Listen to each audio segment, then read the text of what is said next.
નમસ્કાર દર્શક મિત્રો, જીએસઆરટીસી કંડક્ટર અને ડ્રાઈવરની પરીક્ષાની તૈયારી કરનાર વિદ્યાર્થી મિત્રો માટે આપણે અત્યાર સુધી કુલ 15 મોડલ પેપર જોયા. ઘણા બધા મિત્રોની કમેન્ટ આવે છે કે ભાઈ અમને પીડીએફ આપો. તો પીડીએફ તમને ટૂંક સમયમાં ટેલિગ્રામ ચેનલ ઉપર મળી રહે એવી અમે વ્યવસ્થા કરીએ છીએ. તો ટેલિગ્રામ ચેનલની અંદર જોડાઈ જજો. ડિસ્ક્રિપ્શનમાં એની લિંક તમને આપેલી છે, તો ત્યાંથી તમે જોડાઈ જજો. આ મોડલ પેપર 16ની અંદર મોસ્ટ આઈએમપી 50 પ્રશ્નો લીધા છે, તો બધા જ પ્રશ્નો ખાસ જોઈ લેજો. પ્રથમ પ્રશ્ન છે, મોટર વાહન અધિનિયમ 1988 મુજબ પબ્લિક સર્વિસ વ્હીકલની વ્યાખ્યા કઈ કલમમાં આપવામાં આવી છે? મોટર વાહન અધિનિયમ 1988ના પ્રકરણ નંબર 1ની અંદર પ્રકરણ નંબર 1ની અંદર કુલ 2 કલમો છે. એમાં પહેલી કલમ છે એ સંક્ષિપ્ત રૂપ માટે છે, એટલે કે ટૂંકું નામ. ગુજરાત સ્ટેટ રોડ ટ્રાન્સપોર્ટ કોર્પોરેશનનું ટૂંકું નામ જીએસઆરટીસી એ દર્શાવવામાં આવ્યું છે કલમ નંબર 1ની અંદર. અને કલમ નંબર 2 છે એ છે અલગ અલગ વ્યાખ્યાઓને લગતી. જેમ કે પબ્લિક સર્વિસ વ્હીકલની વ્યાખ્યા કઈ કલમમાં આપવામાં આવી છે. ત્યાર પછી કોન્ટ્રાક્ટ કેરેજની વ્યાખ્યા, સ્ટેજ કેરેજની વ્યાખ્યા, આવી અલગ અલગ વ્યાખ્યા છે એ કઈ કલમમાં આપવામાં આવી છે. આવો પ્રશ્ન પરીક્ષાની અંદર આવવાની સંભાવનાઓ પૂરેપૂરી છે, તો ખાસ યાદ રાખજો. આગળ એને લગતા પ્રશ્નો આવશે. તો આ પ્રશ્નનો સાચો જવાબ છે કલમ નંબર 2ની પેટા કલમ 35ની અંદર પબ્લિક સર્વિસ વ્હીકલની વ્યાખ્યા આપી છે. ખાસ યાદ રાખજો, પબ્લિક સર્વિસ વ્હીકલની વ્યાખ્યા આપી છે કલમ નંબર 2ની પેટા કલમ 35માં.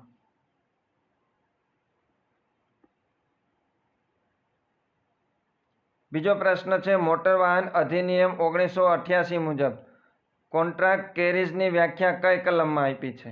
કોન્ટ્રાક્ટ કેરેજની વ્યાખ્યા એ આપેલી છે કલમ નંબર 2ની પેટા કલમ 7માં.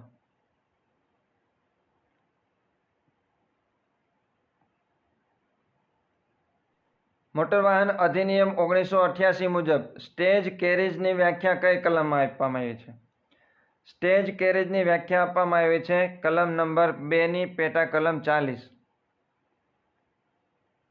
તો ખાસ આ 3 કલમો યાદ રાખજો. પબ્લિક સર્વિસ વ્હીકલ એ આપેલી છે 2ની 35ની અંદર. ત્યાર પછી કોન્ટ્રાક્ટ કેરેજ આપેલી છે 2ની 7ની અંદર. અને સ્ટેજ કેરેજ એ આપેલી છે 2ની પેટા કલમ 40ની અંદર.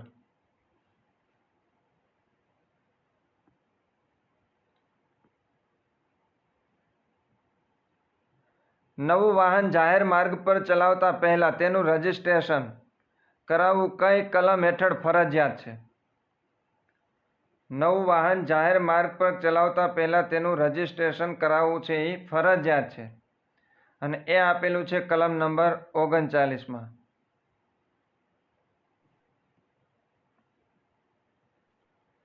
મોટર વાહન અધિનિયમની કલમ 192 એ કયા ગુના સાથે સંબંધિત છે?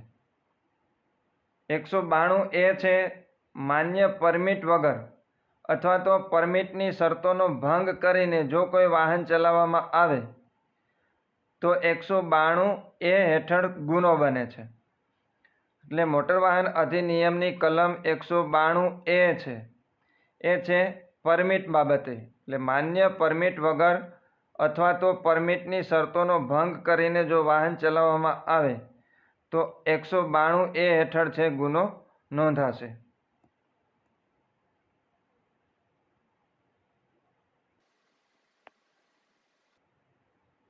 મોટર વાહન અધિનિયમની સામાન્ય દંડની જોગવાઈ કઈ કલમમાં આપેલી છે? સામાન્ય દંડની જોગવાઈ એટલે એનો મતલબ એમ થશે કે જેના માટે અલગથી દંડની જોગવાઈ કરવામાં ન આવી હોય. એવો ગુનો કે જેના માટે અલગથી દંડની જોગવાઈ કરવામાં ન આવી હોય એવો દંડ એટલે સામાન્ય દંડ. તો સામાન્ય દંડની જોગવાઈ કરવામાં આવી છે કલમ નંબર 177માં. ત્યાં પછીનો પ્રશ્ન છે, ટેલ ગેટિંગ કરવાથી સૌથી વધુ કયા પ્રકારનો અકસ્માત થવાની શક્યતા રહે છે? ટેલ ગેટિંગ એટલે આગળ જે કોઈ વાહન જઈ રહ્યું હોય એમની એકદમ નજીકમાં પાછળ વાહન ચલાવવામાં આવે તો એમને કહેવામાં આવે છે ટેલગેટિંગ. ને જ્યારે ટેલગેટિંગ કરવાથી રિયર એન્ડ કોલિઝન પ્રકારના અકસ્માત થવાની સંભાવનાઓ વધી જાય છે. આ પ્રકારનો અકસ્માત સામાન્ય રીતે આગળનું જે વાહન હોય એ અચાનક બ્રેક મારે ત્યારે પૂરતું અંતર ન રાખવાના કારણે અકસ્માત થવાની શક્યતા વધતી હોય છે.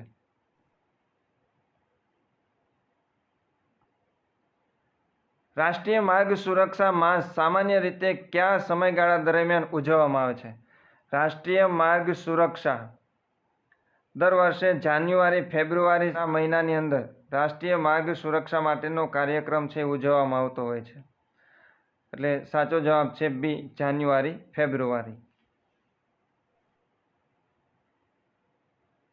નેશનલ રોડ સેફ્ટી બોર્ડનું મુખ્યાલય ક્યાં આવેલું છે?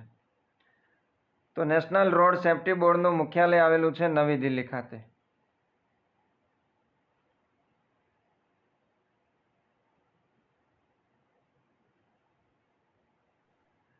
જીએસઆરટીસીના નિયમો મુજબ પુખ્ત મુસાફર કેટલા કિલો સુધીનો અંગત માલસામાન મફતમાં લઈ જઈ શકે છે?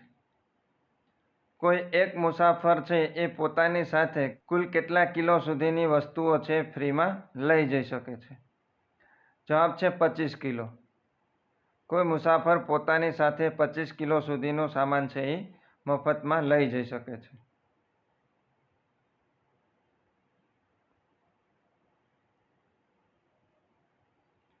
પાણી પહેલા પાળ બાંધવી કહેવતનો અર્થ શું થાય? તો મુશ્કેલી આવે તે પહેલાં જરૂરી તૈયારી કરી લેવી, એટલે કે સમય પહેલાં તૈયારી કરવી, જેમને કહેવામાં આવે છે પાણી પહેલાં પાળ બાંધવી.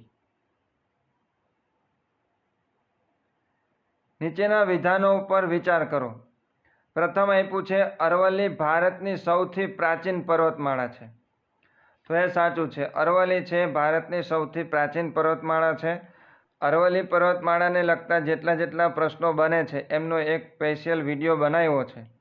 તમને આ વિડીયોના અંત ભાગમાં એ વિડીયો મળી જશે, તો ખાસ જોઈ લેજો. અરવલ્લી પર્વતમાળાને લગતો એકાદ પ્રશ્ન તો પરીક્ષાની અંદર હશે જ, તો એમાંથી એક પણ પ્રશ્ન ચૂકતા નહીં, રોકડો માર્ક્સ મળશે. તો અરવલ્લી ભારતની સૌથી પ્રાચીન પર્વતમાળા છે એ સાચું છે. બીજું છે પર્વતમાળાનું સૌથી ઊંચું શિખર ગુરુ શિખર છે, તો એ પણ સાચું છે કે અરવલ્લી પર્વતમાળાનું સૌથી ઊંચું શિખર કયું છે, એવો પણ પ્રશ્ન પરીક્ષાની અંદર પૂછાય તો એ છે ગુરુ શિખર. અને એમની ઊંચાઈ છે 5653 ફૂટ. 5653 ફૂટ. અને મીટરમાં પૂછવામાં આવે તો આવશે 1722 મીટર.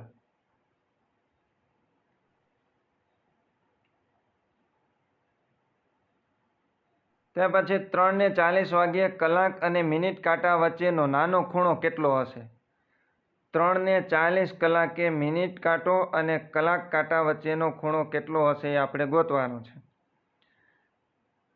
ગણતરી સરળ રીતે થઈ શકે, તમે વ્યવસ્થિત રીતે સમજી શકો એટલા માટે આપણે ઘડિયાળ છે એ મૂકી છે. આવો પ્રશ્ન જ્યારે પૂછાય ત્યારે ખાસ તમને એકદમ શોર્ટ પદ્ધતિ આપું છું, યાદ રાખી લેજો. એકદમ શોર્ટ પદ્ધતિ.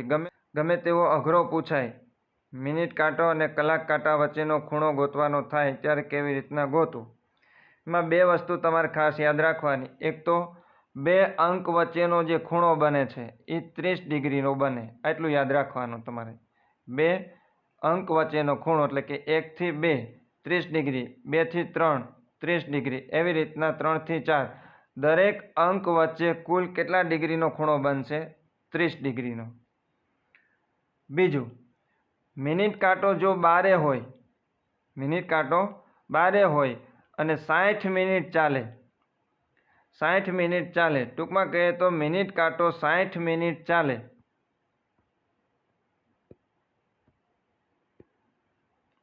તો કલાક કાંટો છે 30 ડિગ્રી ચાલશે. મિનિટ કાંટો 60 મિનિટ ચાલે તો કલાક કાંટો કેટલા ડિગ્રી ચાલશે? 30 ડિગ્રી. એટલે 3 હશે તો 4 આવશે. 3 વાગ્યા હોય, મિનિટ કાંટો 12 હોય અને કલાક કાંટો 3 હોય. હવે મિનિટ કાંટો છે એ 60 મિનિટ ચાલે ને 12 આવે પાછો, તો કલાક કાંટો છે ક્યાં આવી જશે?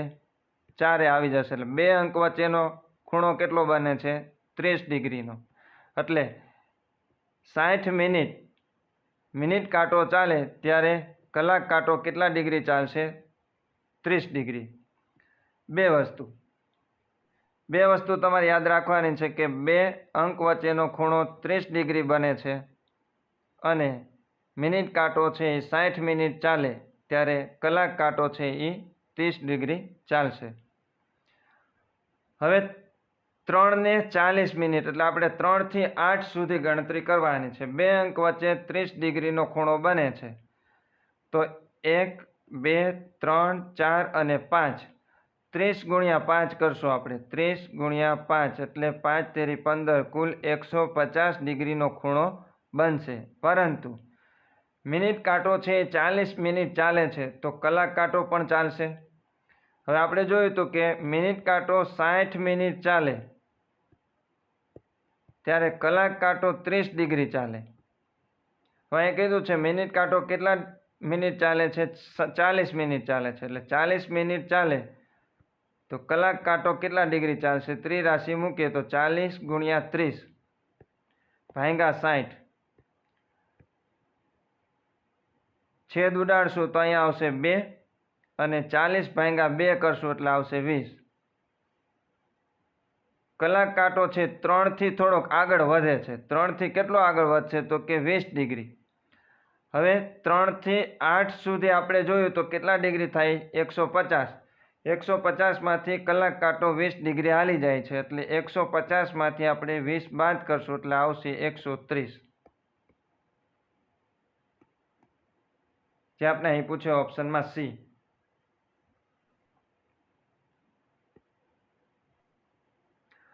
ત્યાર પછી ધોળાવીરા અંગે નીચેના વિધાનો પર વિચાર કરો.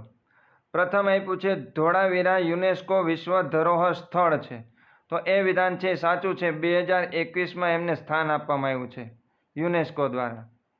બીજું ધોળાવીરા સાબરકાંઠા જિલ્લામાં આવેલું છે તો એ વિધાન છે ખોટું છે. ધોળાવીરા છે એ આવેલું છે કચ્છ જિલ્લાની અંદર. એટલે માત્ર એક વિધાન છે એ સાચું છે.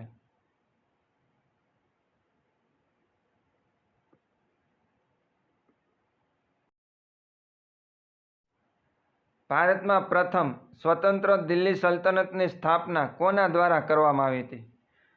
ભારતની અંદર પ્રથમ સ્વતંત્ર દિલ્હી સલ્તનતની સ્થાપના કરનાર નીચેનામાંથી કોણ છે? તો એ છે કુતુબુદ્દીન ઐબક. કુતુબુદ્દીન ઐબક કે જેમણે 1206માં દિલ્હીમાં સ્વતંત્ર દિલ્હી સલ્તનતની સ્થાપના કરી હતી. ત્યાં પછી એ બીનો ભાઈ છે. એ છે એ બીનો શું છે? ભાઈ છે. ત્યાં આગળ કીધું છે આપણે સી બીની માતા છે. સી છે એ બીની માતા છે. ડી સીના પતિ છે. ડી છે એ સીના પતિ છે. ડી અને સી છે એ પતિ પત્ની છે અને એમના આ બે બાળકો છે. એ અને બી એમના બાળકો છે. તો ડીનો એ સાથે શું સંબંધ થાય? ડી સી પતિ પત્ની છે ને એમના બાળકો એ બી છે. ડીનો એ સાથે શું સંબંધ થશે? તો કે ડી છે એ એના પિતા હશે.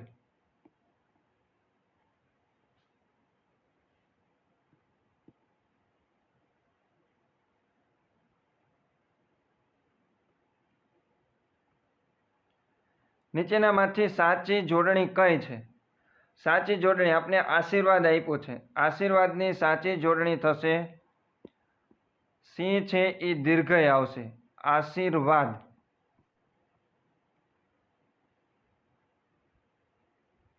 જે આપણે આપેલું છે ઓપ્શનમાં બી.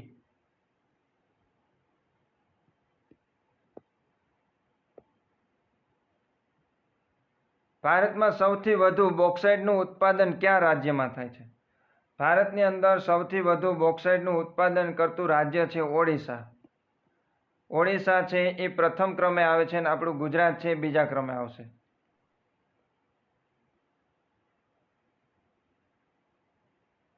જે ક્યારેય વૃદ્ધ ન થાય તેના માટે એક શબ્દ કયો છે? જે ક્યારેય વૃદ્ધ ન થાય એમને કહેવામાં આવે છે અજર.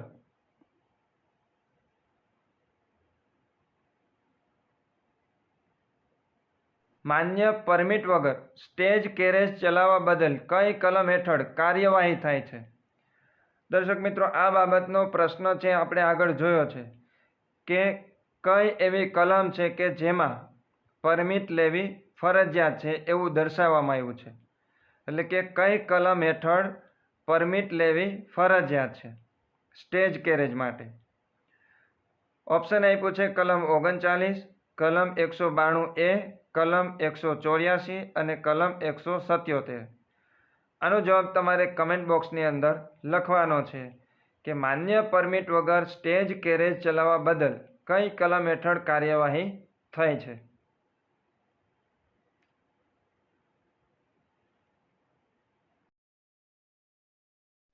એક બસ 72 કિલોમીટર પ્રતિ કલાકની ઝડપે 2 કલાક 30 મિનિટ ચાલે છે તો તેણે કુલ કેટલું અંતર કાપ્યું હશે? એક બસ છે જે 72 કિલોમીટર પ્રતિ કલાકની ઝડપે ચાલે છે અને 2 કલાક 30 મિનિટ એટલે કે 2.5 કલાક ચાલે છે. તો 72 ગુણ્યા 2.5 કરશું. 72 ગુણ્યા 2.5 એટલે આવશે 180.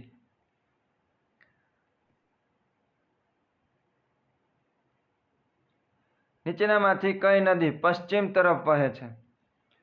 પશ્ચિમ તરફ વહેતી નદી છે નર્મદા નદી.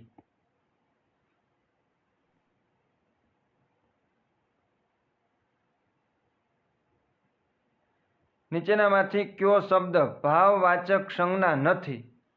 એમાં આપણે આપ્યું છે મૈત્રી, શાંતિ, માણસ અને દયા. તો કયો શબ્દ છે એ ભાવવાચક શબ્દ નથી?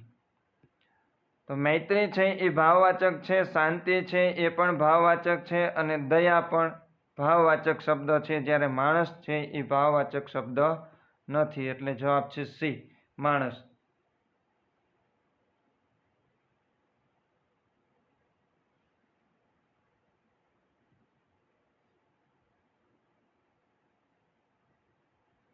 ચંદ્રગુપ્ત મૌર્યના દરબારમાં આવેલ ગ્રીક રાજદૂત કોણ હતો? ચંદ્રગુપ્ત મૌર્યના દરબારમાં આવેલ ગ્રીક રાજદૂત એ હતા મેગસ્થનીસ.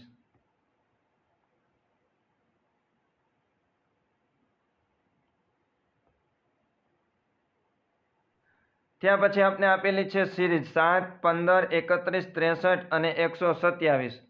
તો અહીંયા જે અગાઉની જે સંખ્યા છે એને ગુણ્યા 2 પ્લસ 1 એટલે કે 7 ગુણ્યા 2 થશે 14 પ્લસ 1 એટલે 15. એવી જ રીતના 15 ગુણ્યા 2 30 થશે, પ્લસ 1 કરશું એટલે આવશે 31.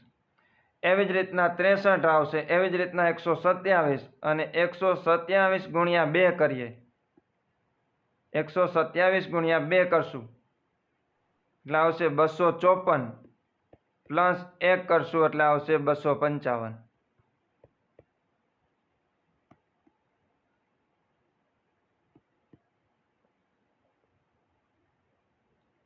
નીચેનામાંથી એક ગ્રાફિક્સનો પ્રકાર કયો છે?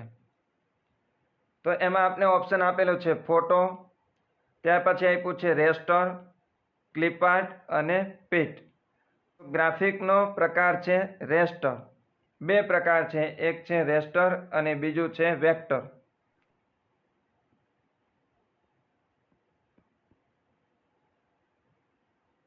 ગ્રાફિક્સમાં બે પ્રકાર છે. પહેલો છે રેસ્ટર, જે પિક્સેલ આધારિત છે,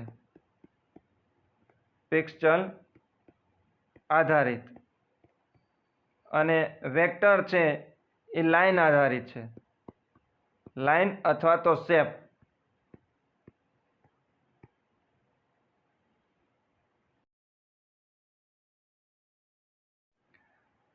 ત્યાં પછીનો પ્રશ્ન છે SMPS નું પૂરું નામ શું છે? SMPS નું પૂરું નામ છે સ્વિચ્ડ મોડ પાવર સપ્લાય. અને આનું કામ છે કમ્પ્યુટરને ડીસી પાવર પૂરો પાડવાનું.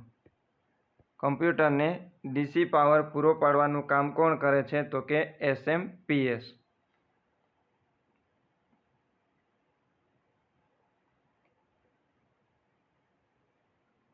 MS વર્ડમાં પેજને ઊભું દર્શાવવા માટે કયો વિકલ્પ વપરાય છે?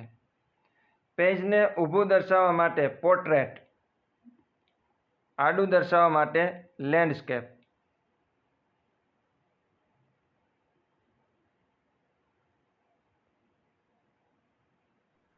ત્યાં પછી જો રોડને WTFI લખાય તો BAT ને કેવી રીતે લખાય?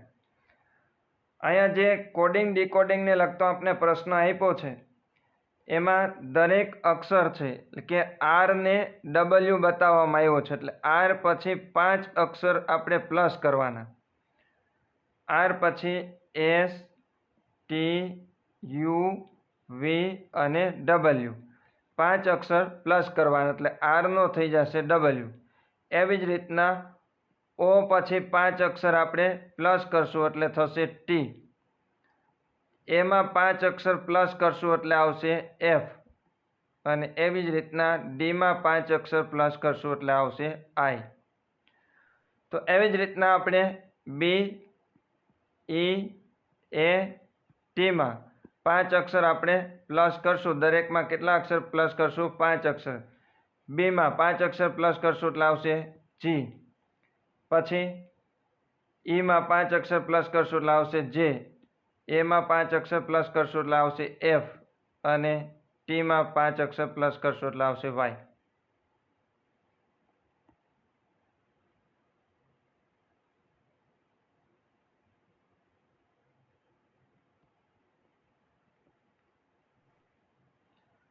CD-ROMનું પૂરું નામ શું છે? CD-ROMનું પૂરું નામ છે compact disc read only memory.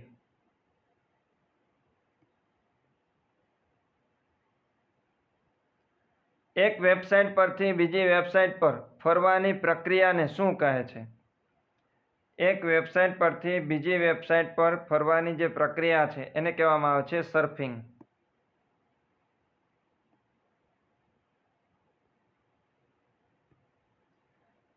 abc@gmail.com માં ABC શું દર્શાવે છે? abc@gmail.com ની અંદર જે પ્રથમ ABC આપેલ છે એ છે યુઝર નેમ.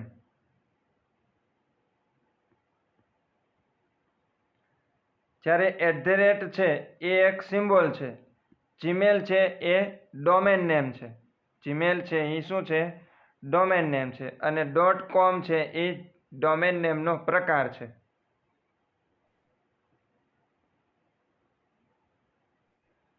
ત્યાં પછી neither of the two conductors ખાલી જગ્યા present at the depot yesterday. Yesterday એટલે ગઈકાલની વાત થાય છે, ભૂતકાળની વાત થાય છે. Neither of the two conductors એટલે કે બંને કંડક્ટરમાંથી એક પણ કંડક્ટર ડેપોમાં હાજર ન હતા. Present at the depot yesterday. Option આપેલું છે વેર, વોઝ, હેવ બીન કે આર. તો અહીંયા આવશે વોઝ. ભૂતકાળનું રૂપ છે neither of the two conductors was present at the depot yesterday.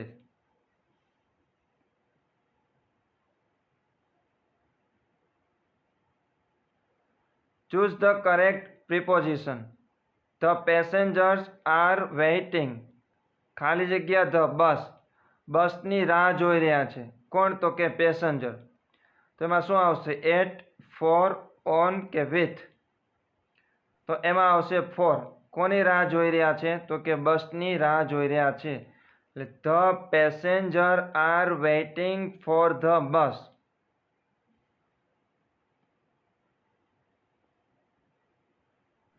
ત્યાં પછીનો પ્રશ્ન છે હી ઇઝ ખાલી જગ્યા European but his wife is ખાલી જગ્યા ઇન્ડિયન. આર્ટિકલ આપણે મૂકવાનો છે યુરોપિયન. યુરોપિયનનો ઉચ્ચાર છે યુથી થાય છે, એટલે વ્યંજનથી થાય છે.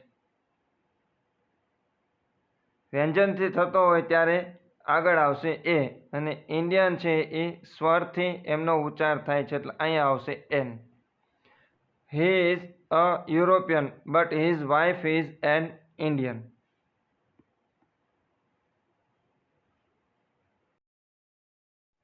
ત્યાર પછી કીધું છે ચૂઝ ધ એન્ટોનિમ, એટલે કે વિરોધાર્થી શબ્દ આપણે ગોતવાનો છે. કોનો? તો કે જેનરસનો. જેનરસનો મતલબ થશે ઉદાર, અને એનો વિરોધાર્થી થશે સેલ્ફિશ. સેલ્ફિશ એટલે સ્વાર્થી.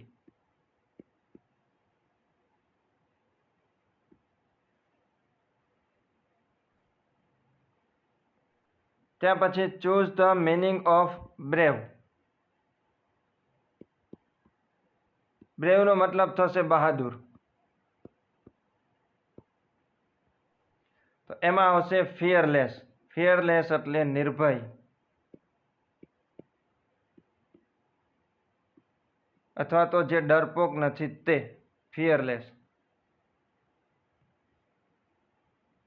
અ person who write poems is called, એટલે કે જે પોએમ્સ લખે છે એમને શું કહેવામાં આવે છે? એટલે કે જે કવિતા લખનાર છે એમને શું કહેવામાં આવે છે? પોએટ. પોએટ એટલે કવિ. પોએટ એટલે કવિ.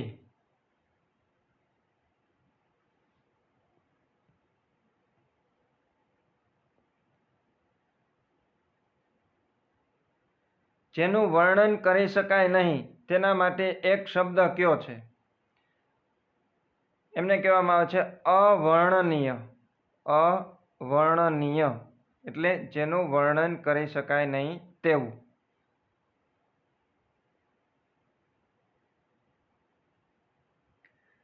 જેની કોઈ સાથે સરખામણી ન થઈ શકે. જેની કોઈ સાથે સરખામણી ન થઈ શકે તેના માટે એક શબ્દ કયો છે? જવાબ છે એ અદ્વિતીય.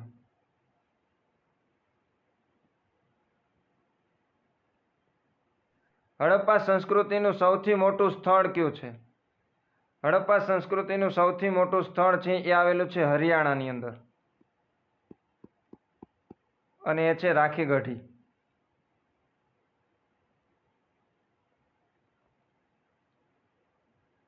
ભારતમાં કાળી માટી મુખ્યત્વે કયા પાક માટે સૌથી વધુ અનુકૂળ છે? પ્રશ્ન ખાસ સમજો. ઘઉં, ચોખા, કપાસ, શેરડી, તો આ બધા માટે કાળી માટી અનુકૂળ આવે છે, પરંતુ પ્રશ્ન એવો છે કે સૌથી વધુ કોના માટે અનુકૂળ છે? તો એ આવશે કપાસ માટે. કાળી માટી સૌથી વધુ છે એ કપાસ માટે અનુકૂળ છે.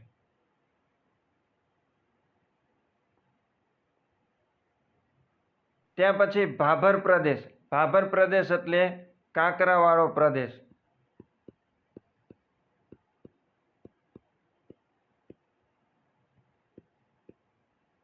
અથવા તો પટ્ટો, કાંકરાવાળો પટ્ટો. ભાભર પ્રદેશ મુખ્યત્વે ક્યાં જોવા મળે છે? એ જોવા મળે છે હિમાલયની તળેટીમાં. હિમાલયની તળેટીમાં. ખાવડા રિન્યુએબલ એનર્જી પાર્ક કયા ભૌગોલિક પ્રદેશમાં આવેલો છે? ખાવડા રિન્યુએબલ એનર્જી પાર્ક છે એ આવેલું છે કચ્છના મોટા રણની અંદર. વિદ્યા શબ્દનું યોગ્ય વિશેષણ કયું છે? વિદ્યા શબ્દનું વિશેષણ છે વિદ્વાન.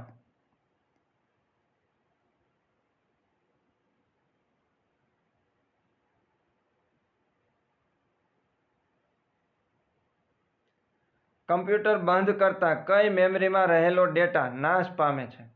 કમ્પ્યુટર બંધ કરીએ ત્યારે નીચેનામાંથી કઈ મેમરી એવી છે કે જે ક્લિયર થઈ જાય છે, એટલે કે એમાં રહેલો ડેટા નાશ પામે છે? જવાબ છે રેમ, જેને વોલેટાઇલ મેમરી પણ કહેવામાં આવે છે.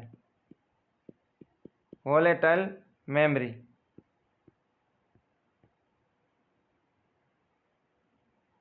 નીચેનામાંથી કયો શબ્દ ભાવવાચક સંજ્ઞા છે? ઓપ્શન છે માણસ, દયા, છોકરો કે શિક્ષક. ભાવવાચક સંજ્ઞા એ છે દયા. જેનો પરાજય થઈ શકે નહીં તેના માટે એક શબ્દ કયો છે? જેનો પરાજય થઈ શકે નહીં એમને કહેવામાં આવે છે અજય.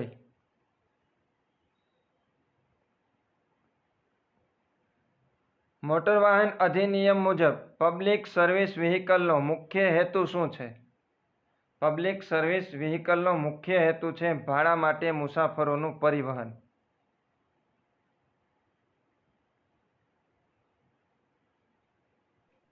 દર્શક મિત્રો, આ વિડીયોનો છેલ્લો પ્રશ્ન, કોન્ટ્રાક્ટ કેરેજનું યોગ્ય ઉદાહરણ કયું છે? એમાં ઓપ્શન આપેલું છે જીએસઆરટીસી સ્ટેજ બસ, ચાર્ટર્ડ બસ, સિટી બસ કે લોકલ બસ. કોન્ટ્રાક્ટ કેરેજનું યોગ્ય ઉદાહરણ જો આપણે આપવું હોય તો એ છે ચાર્ટર્ડ બસ. અને કોન્ટ્રાક્ટ કેરેજ એ એક કહેવાય ને કે કરાર હેઠળ મુસાફરોને એક જગ્યાએથી બીજી જગ્યાએ લઈ જાય છે કે જેમાં અન્ય મુસાફરોને માર્ગમાંથી બેસાડવામાં આવતા નથી.